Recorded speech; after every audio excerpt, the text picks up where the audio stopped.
እንኳን ወደ ዝግጅታችን በደህና መጣችሁ። ዛሬ የምንመረምረው በጣም መሰረታዊ የሆነና ብዙዎችን የሚያወዛግብ ጥያቄን የሚመለከት ጽሑፍ ነው። አዎ፣ በጣም መሰረታዊ ጥያቄ ነው። ጥያቄው ይሄ ነው። ኃጢአትን እንድንሰራ የሚፈተነን ሰይጣን ከሆነ ለድርጊታችን ሙሉ በሙሉ ተጠያቂ የምንሆነው ለምንድን ነው? በትክክል። ይሄ እኮ ፍትሐዊ አይመስልም። አታላዩ ያለ የታለለው ለምን ይቃጣል? ልክ እንደ አንድ አሻጥር ነው የሚመስለው። አዎ፣ እግዚአብሔር ፍትሐዊ ከሆነ፣ ሰይጣን አነሳሽ ከሆነ፣ እኛ ደግሞ ፈጻሚ ከሆነን ያው የኃላፊነቱ ክፍፍል እንዴት ነው የሚሆነው? በእጃችን ያለው ጽሑፍ ይህንን ውስብስብ የሚመስል እንቆቅልሽ ለመፍታት ይሞክራል።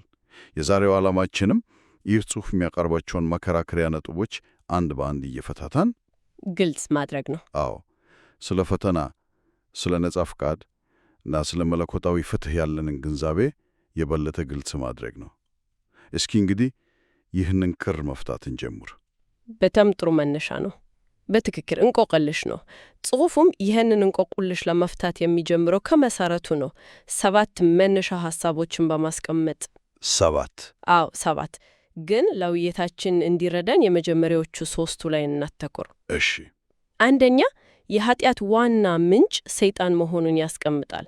ጸሐፊው አዳም ያለ ሰይጣን ፈተና ኃጢአት መስራት አይችልም ነበር ብሎ በድፍረት ይናገራል። ይሄ በራሱ የሚገርም አባባል ነው። ደግሞ ሰይጣን አዳምን ሊያታልለው ይችላል እንጂ በኃይል አስገድዶ ኃጢአት እንዲሰራ ሊያደርገው አይችልም። ማስገደድ የለም። ይሄ በጣም ወሳኝ ነጥብ ነው። ሶስተኛው ደግሞ ከሁለቱም የሚመነጨው ድምዳሜ ነው። ሁለቱም ማለትም አታላዩ ሰይጣንም ሆነ በፈቃዱ የታለለው አዳም ለኃጢአቱ ውጤት ተጠያቂ ናቸው። ሁለቱም? አዎ፣ ሁለቱም ዋጋ መክፈል አለባቸው ይላል። ቆይ፣ እዚህ ላይ አንድ ያልገባኝ ነገር አለ። ሰይጣን አታላይ ከሆነና አዳም ደግሞ የታለለው ከሆነ ኃላፊነታቸው እኩል ሊሆን ይችላል። በተለምዶ እኮ ወንጀል እንዲፈጸም ያነሳሳው ሰው ከፈጻሚው የበለጠ ተጠያቂ ነው የሚባለው። ጽሑፉ ይህንን እኩል የመሰለ የኃላፊነት ክፍፍል እንዴት ነው የሚያጽድቀው? እጅግ በጣም ወሳኝ ጥያቄ ነው። ጽሑፉ ይህንን የሚያበራራው የነጻ ፍቃድ ጽንሰ ሐሳብን መሰረት በማድረግ ነው። የክርክሩ ሁሉ ማዕከል የሆነው ነጻ ፍቃድ። አዎ፣ ጽሑፉ እንደሚተነትነው እግዚአብሔር ለፍጡራኑ አንድ ማይደፈር ስጦታ ሰጥቷቸዋል። ይሁን የመምረጥ ነጻነት። አዎ፣ የዘላለም ሕይወትን ወይም የእሳት ባህርን በራሳቸው እንዲመርጡ ሙሉ ነጻ ፍቃድ ሰጥቷቸዋል። እሺ። ሰይጣን ሐሳብ ሊሰጥ፣ ሊያጓጓ፣ ሊያታለል ይችላል። ነገር ግን የመጨረሻውን ውሳኔ ሊወስን አይችልም። ውሳኔው የአዳም ነበር። ስለዚህ አዳም ተጠያቂ የሚሆነው ስለተታለለ ሳይሆን ከቀረቡለት 2 አማራጮች የእግዚአብሔር ቃልና የእባቡ ቃል ፈቃዱ የሐሰተኛውን ስለመረጠ ነው። ገባኝ። ስለዚህ ነጻ ፈቃድ ማለት የውሳኔው ባለቤት መሆን ማለት ነው። ነገር ግን እግዚአብሔር ሁሉን ቻይ ከሆነ ፍጡራን ወደ ጥፋት የሚወስዳቸውን ምርጫ እንዳይመርጡ ማድረግ አይችልም ነበር? ፍቅር ከሆነ ለምን ለእንዲህ አይነት አደጋ አጋለጠን? ጽሑፉ ይህንን ጥያቄ በቀጥታ ይመልሳል። ኃጢአት የመስራት ፍላጎት ወይም ዝንባሌ ሊጠፋ የሚችለው በፍቅር ብቻ ነው፣ በፍርሃት ወይም በኃይል አይደለም ይላል። በፍቅር ብቻ? አዎ። አንድ በጣም ቀላል ምሳሌ ልስጥህ። አንድ አባት ልጁ ከልቡ እንዲወደውና እንዲያከብረው ይፈልጋል ነበር። እሺ። ይህንን ፍቅር ለማግኘት ልጁን ክፍል ውስጥ ቆልፎበት እስክትወደኝ ድረስ ከዚህ አትወጣም ቢለው እውነተኛ ፍቅር ያገኛል? በፍጹም አያገኝም፣ ፍርሃትን እንጂ። በትክክል። የሚያገኘው ከፍርሃት የመነጨ መታዘዝን ብቻ ነው።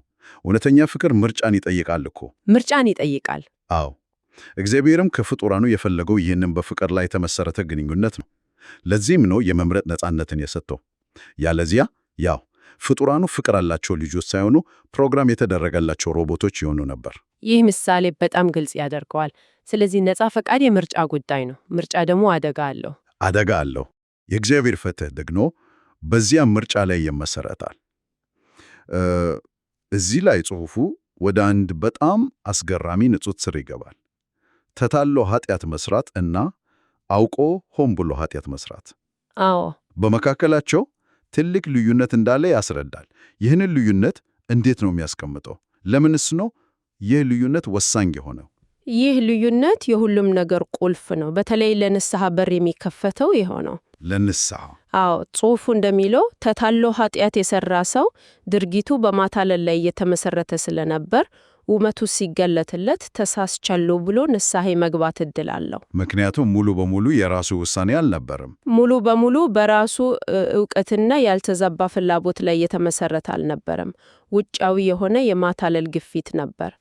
በአንጻሩ እውነቱን ሙሉ በሙሉ አውቆ ውጤቱንም ተረዶ የድርጊቱን ውጤት ተረዶ በማንም ግፊት ሳይሆን በራሱ ተነሳሽነት ሆን ብሎ ኃጢአትን የመረጠ ሰው ግን ንስሐ መግባት አይፈልግም። ምክንያቱም የሚጸጸትበት ምንም ነገር የለም። ምርጫው ሙሉ በሙሉ የራሱ ነበር።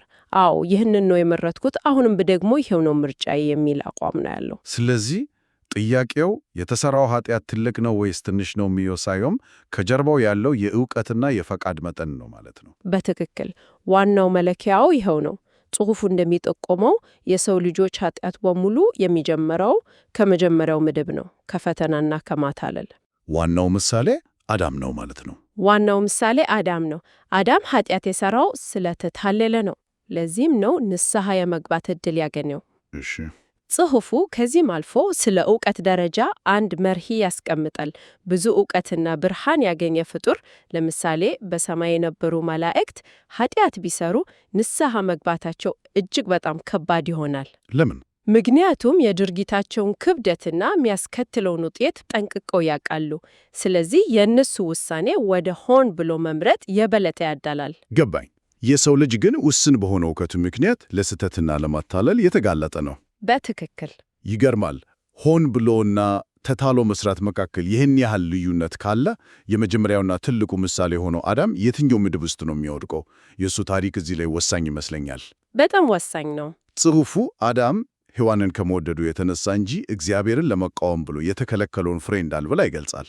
ይህ ያው የአዳምን ኃጢአት ከተለመደው እይታ በተለየ መልኩ እንድናየው አያደርግም? በእርግጥም ያደርጋል። ይህ የጽሑፉ በጣም ጥልቅ ትንታኔ ከሚሰጥባቸው ክፍሎች አንዱ ነው። ብዙውን ጊዜ የአዳምን ውድቀት እንደ ቀጥተኛ ዓመፅ እናያለን። እንደዛው ነው የሚታሰበው። ነገር ግን ጸሐፊው የአዳምን ውስጣዊ ግፍት በጥልቀት ይተነተናል። የአዳም ኃጢአት ዋና ምንጩ ከእግዚአብሔር ይልቅ ሔዋንን ማስበለጡ እንደሆነ ይገልጻል። ሔዋንን ማስበለጡ? እግዚአብሔርን መቃወም አልፈለገም፣ ነገር ግን ሔዋንን ማጣትም አልፈለገም። ስለዚህ በሁለት ፍቅሮች መካከል ሲመርጥ ለፍጡር የነበረው ፍቅር ፈጣሪን ከማክበር በለጠበት። ዋው! ይህ በውጫዊ ድርጊቱ ማለትም ፍሬውን በመብላቱ ከመታየቱ በፊት በውስጡ የነበረ ድብቅ ኃጢአት ነበር፣ አንድ አይነት ጣዖት አምልኮ። ይሄ እኮ ሁሉንም ነገር ይገለብጠዋል። ስለዚህ ኃጢአቱ ፍሬውን መብላቱ ሳይሆን ከዚያ በፊት በልብ ውስጥ የነበረው የተዛባ ፍቅር ነው ማለት ነው። በትክክል። የሰይጣን ፈተና ያደረገው ይህንን በውስጥ ተደብቆ የነበረውን የተዛባ ፍቅር ወይም ድክመት አነሳስቶ ወደ ላይ እንዲወጣ እና በድርጊት እንዲገለጥ ማድረግ ብቻ ነው። ስለዚህ ሰይጣን ከምንም ነገር ኃጢአትን አልፈጠረም። በአዳም ውስጥ የነበረውን ነው ተጠቅሞ ያወጣው። ልክ አንድ መሐንዲስ የህንፃን ጥንካሬ ለመፈተን ሆን ብሎ እንደሚነቀንቀው ማለት ነው። ንቅንቁ ህንፃውን አያፈርሰውም፣ ነገር ግን በህንፃ ውስጥ ድክመት ካለ ያንን ያጋልጣል። የሰይጣን ፈተናም ያደረገው ይህንን ነው። ታዲያ የሰይጣን ኃጢአት ከዚህ እንዴት ይለያያል? የእሱ ኃጢአትስ ምንጩ ምን ነበር?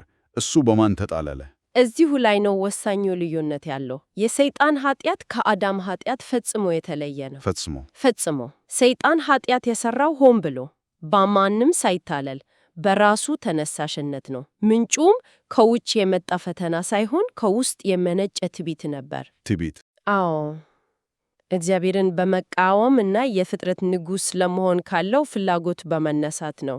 የሱ ድርጊት በስህተት ወይም በድክመት የመጣ ሳይሆን ሙሉ ዕውቀት እና ዓላማ ያለው ቀጥተኛ አመጽ ነበር። ስለዚህ የአዳም ከስህተት፣ የሰይጣን ከአመጽ ነው የመነጨው። በትክክል። የአዳም ኃጢአት ከስህተትና ከተዛባ ፍቅር የመነጨ ሲሆን የሰይጣን ግን ከትዕቢትና ከዓላማ ካለው የጥላቻ አመጽ የመነጨ ነው። ይህ መሰረታዊ ልዩነት ነው ለአዳም የንስሐ ዕድል እንዲኖር፣ ለሰይጣን ግን እንዳይኖር ምክንያት የሆነው። ይህ በጣም ጥልቅ ትንታኔ ነው። ይህም የጽሑፉ ርዕስ ወደ ሆነው የኃጢአትን ፈቃድ ወደ አዛዜል መመለስ ወደሚለው ሐሳብ ያመራናል። አዎ ይህ ሐረግ በጣም ምሳሌያዊ ይመስላል። ከብሉይ ኪዳን ሥርዓት ጋር እንዴት ይገናኛል? ምን ማለት ነው የሚመለሰው? አዎ ይህ ክፍል በዘሌዋውያን ምዕራፍ 16 ላይ ስለሚገኘው ለአዛዜል ስለሚላከው ፍየል ሥርዓት ያብራራል።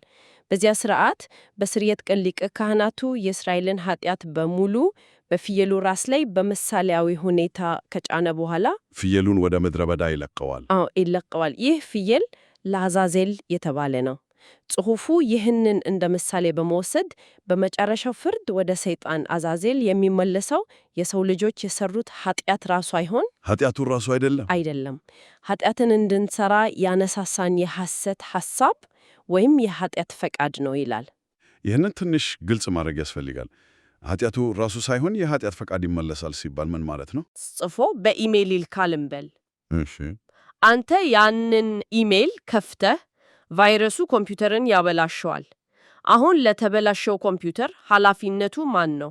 ኢሜይሉን የከፈትኩት እኔ ስለሆንኩ የኔም ኃላፊነት አለበት። በትክክል የጉዳቱ ቀጥተኛ ተጠያቂ አንተ ነህ። ኮምፒውተርን ማስተካከልም ያንተ ኃላፊነት ነው። ነገር ግን ለቫይረሱ መፈጠር፣ ለዚያ አጥፊ ኮድ መጻፍ ዋናው ተጠያቂ ጠላፊው ነው። አሃ፣ ምንጩ እሱ ነው። ልክ እንደዚሁ ሰው ልጅ የሰይጣንን የሐሰት ሐሳብ በመክፈቱ ለደረሰው የሞት ጉዳት ተጠያቂ ነው። ነገር ግን የዚያ የሐሰት ኮድ ወይም የኃጢአት ፈቃድ ምንጭና ደራሲ ሰይጣን ስለሆነ በመጨረሻው ፍርድ የፈጠረው የሐሰት ሐሳብና ያስከተለው ሞት ሁሉ ወደ ራሱ ይመለስበታል። የዘራውን ያጭዳል ማለት ነው። በትክክል በጣም ግሩም ምሳሌ ነው። ስለዚህ ሰይጣን ለዋሸው ውሸትና ለአስከተለው ሞት ሁሉ ተጠያቂ ይሆናል ማለት ነው። እኛ ደግሞ ለመረጥነው ምርጫ። በትክክል ሰይጣን በሐሰቱ ምክንያት የሰው ልጆችን ለሞት ዳርጓልና ለዚህ ድርጊቱ ተጠያቂ ሆኖ ፍርዱን ይቀበላል። የውሸቱ ምንጭ ወደ ራሱ ይመለስበታል። እሺ፣ ይህ ሥርዓት የሚያሳየው አንድ መሠረታዊ እውነት አለ።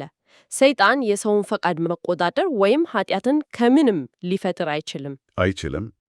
እሱ ማድረግ የሚችለው በውስጣችን ያለውን ድብቅ ፍላጎት፣ ድክመት ወይም የተዛባ ፍቅር አነሳስቶ እንዲወጣ ማድረግ ብቻ ነው። ልክ አዳም ሔዋንን ከእግዚአብሔር በላይ መውደዱን እንዳወጣበት ማለት ነው። የመጨረሻው ውሳኔ ግን ሁሌም የኛ ነው። እንግዲህ ይህንን ሁሉ ስናጠቃልለው በመግቢያችን ላይ ያነሳነው እንቆቅልሽ የተፈታ ይመስላል። ስለ ነጻ ፍቃድ፣ ስለ ፈተና፣ ስለ ድብቅ ኃጢአት እና ስለ መለኮታዊ ፍትሕ የተበራራ አንድ ወጥ የሆነ ሥርዓት አይተናል። አዎ፣ የተሟላ ምስል ይሰጣል። ዋናው መልእክት ምንድን ነው? ዋናው ሐሳብ ይሄ ነው። እግዚአብሔር የሰጠውን ነጻ ፍቃድ እስከ መጨረሻው ያከብራል፣ ምንም እንኳን ይህ ፍቃድ ወደ ኃጢአትና ወደ ሞት ቢመራም። ምክንያቱ ያለ ነጻ ፍቃድ እውነተኛ ፍቅር የለም። ፈተና በበኩሉ ክፉ ቢመስልም አንድ ወሳኝ ዓላማ አለው። በውስጣችን የተደበቀውን ማንነት ገልጦ ያሳያል። እውነተኛ ማንነታችንን እንድናውቅ እና በግልጽ እንድንመርጥ ዕድል ይሰጠናል።